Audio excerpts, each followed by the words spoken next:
มาสืบต่อเนาะถึงว่าอิงใส่คำเสนอของทางท่านตุลอหั่นเนาะในการฝึกอบรมการติดตามไฟป่าเนาะในวันที่18 19ผ่านมาหั่น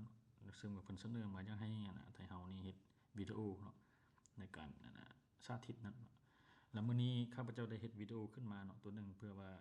นำเสนอเกี่ยวกับการติดตามการเกิดไฟฟ้าโดยระบบ NASA Fire Alert นี้ซึ่งมื้อนี้พวกเราจะมาเบิ่งนำกันได้3หัวข้อเนาะหัวข้อที่1เราสิมาเว้าถึงการติดตามการเกิดไฟป่าแบบเรียลไทม์เนาะบนหน้าเว็บไซต์ของ NASA นี่เนาะว่ามันเฮ็ดได้เนาะหัวข้อที่2ก็คือสิว่าเว้าเรื่องการสร้างการแจ้งเตือนไฟป่านี้เนาะแล้วหัวข้อสุดท้ายหัวข้อที่3นี่เราก็จะมาเว้าเรื่องการดาวน์โหลดข้อมูลการเกิดไฟป่าในระยะผ่านมาครับซึ่งว่าทั้ง3หัวข้อนี้พวกเราก็ได้มีการฝึกอบรมผ่านมาแล้วเนาะแต่ว่าในมื้อนี้พวกเรามาเฮ็ดแบบเป็นแบบรูปแบบวิดีโอเรคคอร์ดแล้วเรามาเข้านำกันเลยนะหัวข้อที่1นี่เนาะ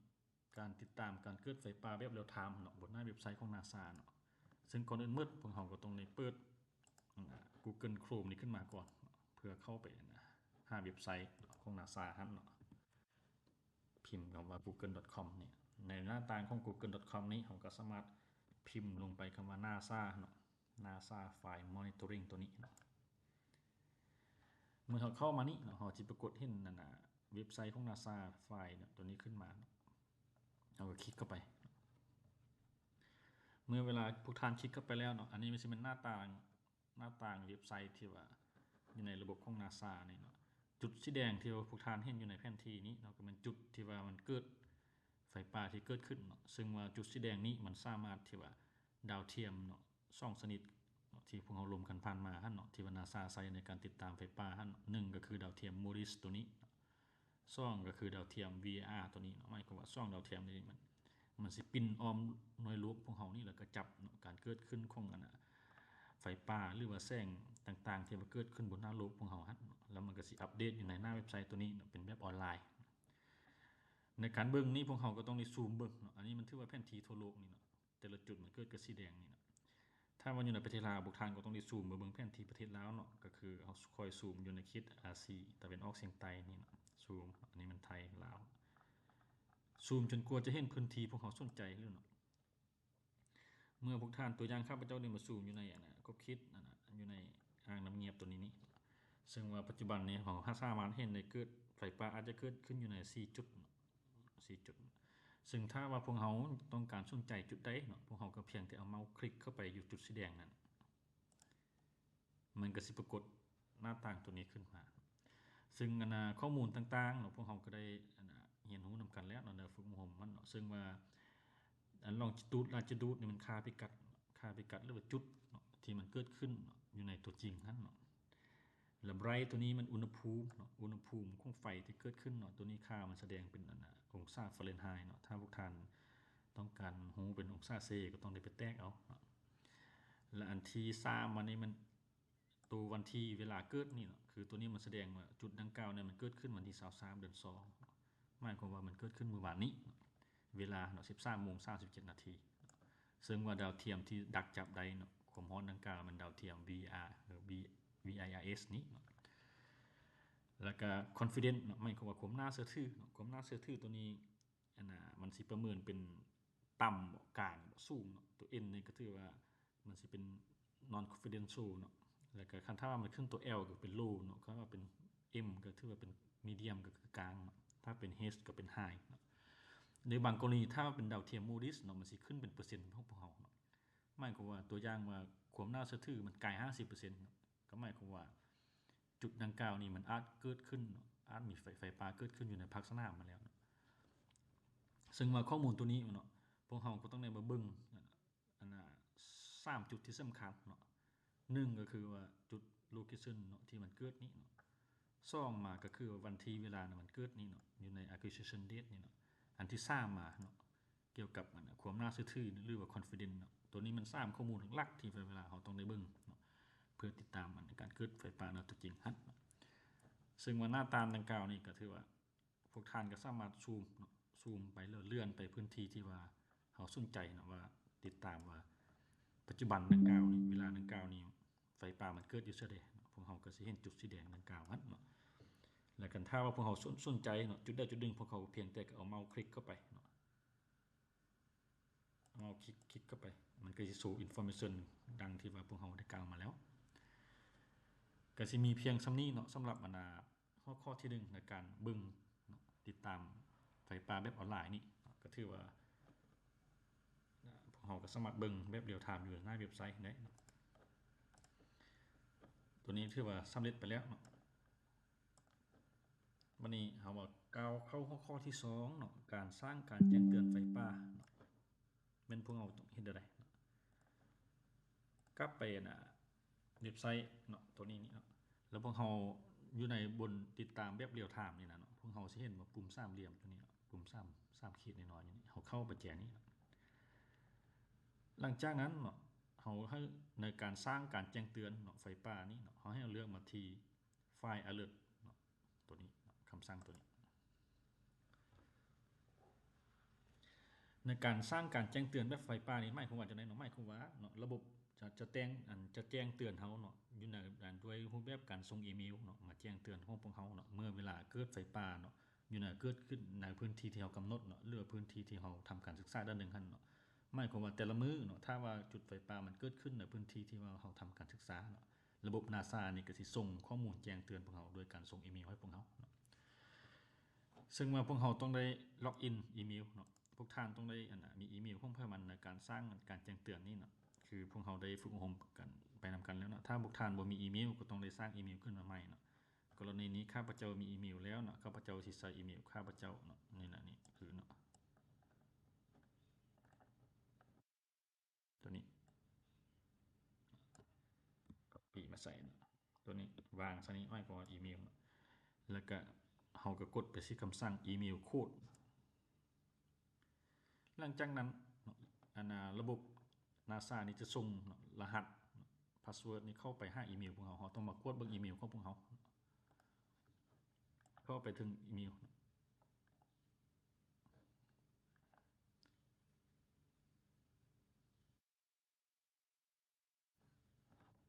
อินบ็อกซ์มันก็สิมีอีเมลเนาะอีเมลที่ว่าส่งเข้ามาให้เราเพื่อแจ้งเตือนค่าโค้ดพวกเราก็ copy โค้ดตัวนี้เข้าไป copy กลับไปหน้าต่างที่ว่าระบบ NASA เนาะเราก็คลิกขวาแล้วก็พาสใส่หลังจากนั้นเราก็ใส่คำสั่งว่า login with code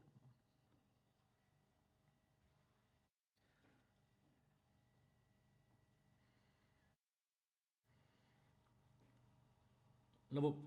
ก็สิ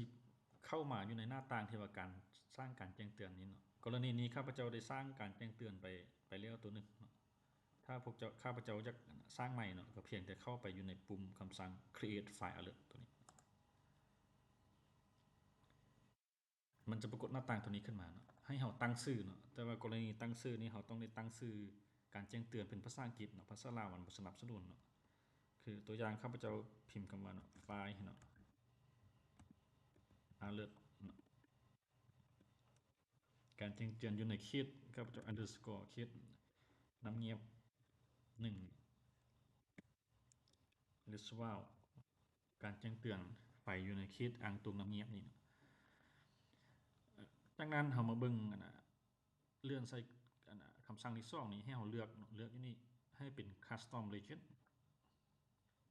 เวลาเราเลือก custom legend มันสิขึ้นคำสั่ง use map ขึ้นมาให้เข้าคำสั่ง use map ระบบมันก็สิขึ้นมาแผนที่แบบนี้ให้เราซูมไปพื้นที่ที่เราต้องการสร้างการแจ้งเตือนนั่นเนาะตัวอย่างข้าพเจ้าอยากสร้างการแจ้งเตือนอยู่ในคลิปอ่างตรงน้ำเงียบซูมมาฮอตพื้นที่ที่เราต้องการแล้วเราก็ต้องได้เข้าคำสั่ง draw polygon ตัวนี้เมื่อเราเลือกตัวนี้เมาส์มันก็สิเปลี่ยนเป็นสีฟ้าเราก็สามารถติ๊กแล้วก็แต้มกวางพื้นที่ที่ว่าต้องการสร้างเนาะตัวอย่างข้าพเจ้าต้องการสร้างอยู่ในคลิปดังกล่าวนี้นะสิ้นสุดหมายความว่าเราต้องการติดตามเนาะกรณีการเกิดไฟฟ้าอยู่ในครอบเขตเอเรียที่ว่าครอบเขตเนื้อที่ที่เรากำหนดนี่เนาะถ้ากรณีที่ว่ามือใดเนาะถ้าว่าไฟป่าเกิดขึ้นดังกล่าวนี้ระบบ NASA จะแจ้งเตือนให้พวกเราเนาะอยู่นอกครอบเขตนี้มันสิบ่แจ้งเตือนแต่ว่ากรณีที่มันเกิดขึ้นอยู่ในเราจะได้รับอีเมลทุกๆเวลาที่ว่ามันเกิดขึ้นทันหลังจากเราแต้มสำเร็จแล้วเราก็ต้องกดเซฟ เวลากดเซฟปุ๊บเนาะค่าไปกัดตัวนี้มันสิขึ้นเนาะแล้วเรามาที่3เนาะเราต้องมาเลือก ประเภทดาวเทียมที่ว่าในการตรวจจับนั้นเราก็เลือกเป็น2อันเนาะคือดาวเทียม MODIS กับดาวเทียม VIS นี่เนาะความถี่ในการแจ้งเตือนเราเลือกเราต้องเลือกไปสังเกตคำว่าเนาะ near real time หมายความว่าใกล้ความเป็นจริงเนาะถ้ามันทุกๆเวลาที่มันเกิดมันรายงานมาโลดเนาะใช้คำว่า rapid near real time นี่หลังจากนั้นเรามาเลือกเส้นว่าให้มันส่งข้อความกับแมปตัวที่2นี่มันส่งข้อความพร้อมแมปส่งมาทางอีเมลให้พวกเราก็เลือกคำว่า send text and map image output map เนาะให้เลือกไปที่400 คูณ 300 พิกเซลเนาะบ่ให้มันรายละเอียดสูงอะไรก็ได้เนาะเวลาแมปมันส่งมาภาษาเป็นภาษาอังกฤษตัวนี้เราเลือกเป็น attachment file CSV file เนาะหรือกรณีที่พวกท่านมีโปรแกรมGoogle Earth อยากไปเปิดอยู่โปรแกรม Google Earth เราก็สามารถเข้าไปเลือกเป็น XML ไฟล์นี้นะกรณีนี้ถือว่าให้เราเลือกเป็น CSV ไฟล์ไม่ก็ว่าไฟล์ตัวนี้เราสามารถเปิดขึ้นอยู่ในไฟล์ Excel ได้จุดที่มันเกิดนั่นนะหลังจากเราตั้งเรียบร้อยแล้วเนาะเราก็มากดคำว่า submit ก็ถือว่ามันก็สิขึ้นมาถือว่าเรียบร้อยแล้วเนาะเราสามารถตั้งกำหนดครบเขตการแจ้งเตือนเรียบร้อยมันก็สิปรากฏขึ้นมาเนาะขึ้นมาเนี่ยนี่หัวข้อเมื่อกี้ที่ผมตั้งไปเนาะไฟล์ alert np1 response ตัวนี้เนาะที่ว่ากรณีมัน active อยู่หรือว่าพวกท่านสามารถลืบก็ได้เนาะตัวอย่างว่าพวกเราต้องการลืบพวกเราก็กดเพียงแต่กดเข้าไป delete นี่แล้วก็กดคำว่า delete มันก็สิลืบทิ่มแล้วก็สร้างใหม่ได้หรือพวกท่านสามารถ edit เนาะ edit ก็คือเป็นการปรับไปดัดแก้มันเนาะเข้าไปคำสั่ง edit ก็ไปปรับแก้ข้อมูลต่างๆเนาะบ่ว่าจะเป็นแต้มใหม่บ่แต้มพื้นที่กำหนดใหม่เขาก็เข้า use map คือเก่าเนาะหรือว่าสิปรับแต่งรายละเอียดต่างๆเนาะหลังจากนั้นเราปรับแต่งรายละเอียดต่างๆแล้วก็อัปเดตปุ๊บกดอัปเดตเพียงเท่านี้พวกเราก็สามารถสำเร็จในการสร้างการแจ้งเตือนแล้วเนาะกรณีมีไฟป่าเกิดขึ้นอยู่ในคิดที่ว่ากำหนดทางระบบNASA ไฟก็จะได้ส่งจุดพิกัดดังกล่าวเข้ามาให้พวกเราเนาะเจ้าสำหรับหัวข้อการสร้างการแจ้งเตือนไฟป่านี้ก็ถือว่าสำเร็จไปต่อมาพวกเรามาเข้าหัวข้อสุดท้ายหัวข้อที่3เนาะการดาวน์โหลดข้อมูลการเกิดไฟป่าในระยะที่ผ่านมานี่ในการวิธีเฮ็ดเนาะพวกเราก็กลับไปที่หน้าเว็บไซต์กลับไปที่หน้าเว็บไซต์เนาะของ NASA Fire Alert คือเก่าเนาะพิมพ์คำว่า Google พิมพ์คำว่า NASA Fire Monitoring คือเก่าเนาะเข้าไปที่คำว่า NASA Launch Fire เนี่ยเข้าที่เมนู3 ขีดนี่คือเก่าเนาะเลือกมาใส่ที่ว่าดาวน์โหลดเมื่อกี้เราสร้างกำหนดเนื้อที่แจ้งเตือนมันคำสั่งไฟล์ alert เนาะเดี๋ยวนี้เราไม่จากดาวน์โหลดเราก็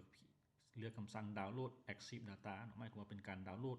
ข้อมูลไฟป่าในระยะผ่านมานี่เข้าตัวนี้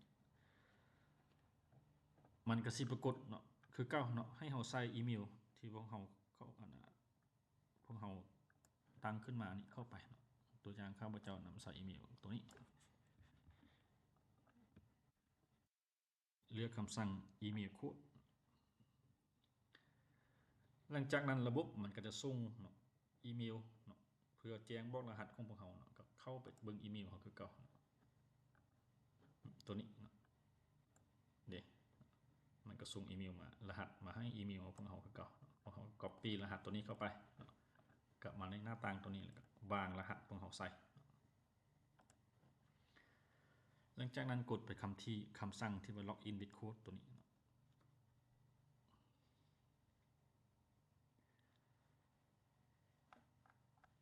ตัวนี้มันตารางที่เราเคยสร้างผ่านมาแล้วเนาะก็สามารถดาวน์โหลดได้แต่ว่ากรณีที่เราอยากสร้างดาวน์โหลดเอาเนื้อที่เนาะกรณี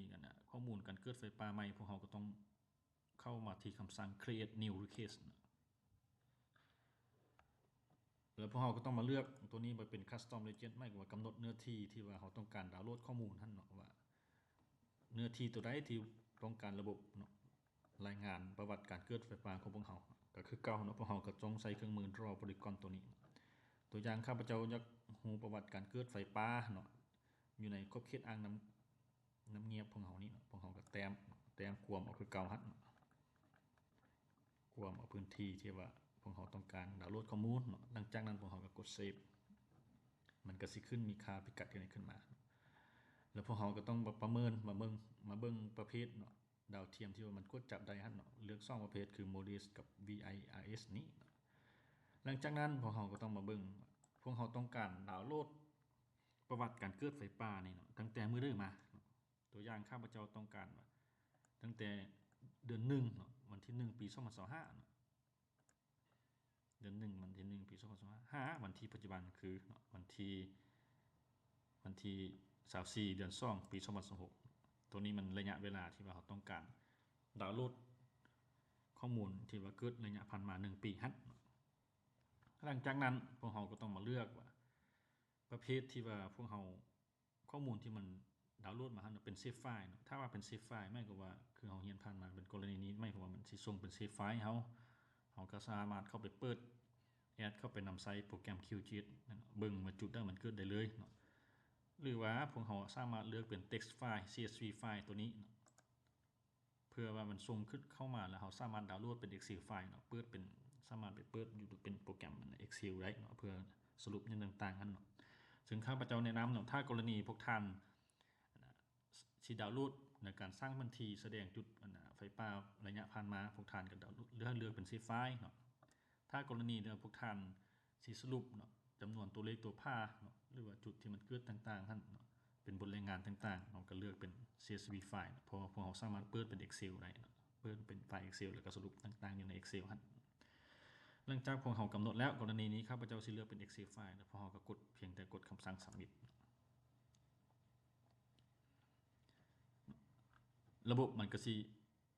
นี่ขึ้นมาให้เรา submit แต่กรณีพวกเขาต้องได้รอท่านิดนึงเนาะรอท่าระบบที่ว่ามันคำนวณให้พวกเขาเนาะใช้เวลาก็คิดว่าประมาณ30นาทีบ่40แล้วแต่พวกเขาก็ล็อกเอาออกก่อนแต่ถ้าว่าพวกเขาล็อกเอาออกแล้วกลับมาคืนเนาะเข้ามาคืนพวกเขาก็สามารถดาวน์โหลดได้ตัวอย่างนี้ข้าพเจ้าสร้างไว้นำมาก่อนเนาะถือว่าเขาซับมิตไปแล้วเนาะแล้วระบบคำนวณแล้วพอเขากลับมาพวกเขาก็สามารถเข้าดาวน์โหลดได้เนาะตัวอย่างตัวนี้เนาะพวกเขาก็สามารถคลิกดาวน์โหลดเนาะคลิกเข้าไปดาวน์โหลดปุ๊บมันก็สามารถเข้ามาอยู่ในดาวน์โหลดพวกเขาไปเปิดเบิ่งได้ตัวนี้เนาะเป็นเซฟไฟล์เนาะที่ว่าข้าพเจ้ากำหนดไปฮะโอเคเนาะมาฮอตนี่ก็ถือว่าการดาวน์โหลดข้อมูลนี้เนาะพวกเขาก็สำเร็จไปแล้วเนาะถ้าว่าท่านใดมีความสนใจเนาะเกี่ยวข้องกับอันนี้หรือว่าสอบถามพวกเขาก็สามารถติดต่อทางแอปหรือโทรหากันได้เนาะหรือว่าสิเบิ่งในวิดีโอตัวนี้ก็ได้เนาะจะขอบใจหลายๆ